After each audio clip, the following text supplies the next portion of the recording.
BRS MLC కవితకు ఈ నెల 23 వరకు జ్యుడిషియల్ కస్టడీ పొడిగించింది ఢిల్లీ రౌస్ అవెన్యూ కోర్టు. ఇవాల్టితో జ్యుడిషియల్ కస్టడీ ముగియడంతో ఉదయం ఆమెను రౌస్ అవెన్యూ కోర్టు ప్రత్యేక జడ్జి కావేరీ భవేజా ముందు హాజరుపరిచారు ఈడీ ఆఫీసర్లు.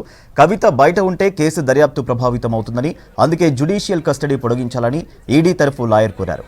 Liquor policy, money laundering case దర్యాప్తు కొనసాగుతుందని వివరించారు. అందుకే కవిత జ్యుడిషియల్ కస్టడీ మరో 14 రోజులు పొడిగించాలని కోర్టును కోరారు ఈడీ ఆఫీసర్లు.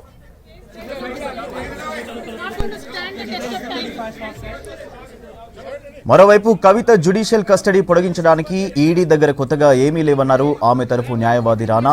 2022 నుంచి కేసు దర్యాప్తు సాగుతుందని, కవిత ప్రభావితం చేసే వ్యక్తి కాదన్నారు. కోర్టులో కవిత మాట్లాడేందుకు అనుమతి ఇవ్వాలని కోరారు ఆమె తరఫు న్యాయవాది. అయితే కోర్టులో కవిత నేరుగా మాట్లాడేందుకు అనుమతి నిరాకరించారు జడ్జి కావేరీ భవేజా. నేరుగా నిందితురాలు మాట్లాడేందుకు హక్కు కలిగి ఉంటారని చెప్పారు కవిత తరఫు న్యాయవాది. అయితే వాదనల సమయంలో కవిత తరఫు లాయర్పై మెజిస్ట్రేట్ ఆగ్రహం వ్యక్తం చేశారు. పదే పదే కవిత నేరుగా మాట్లాడతారని కోర్టులో అడగడమేంటని మెజిస్ట్రేట్ ప్రశ్నించినట్టు సమాచారం. ఇక మెజిస్ట్రేట్ అనుమతితో కోర్టులో కవితను కలిసి మాట్లాడారు ఆమె భర్త, మామ.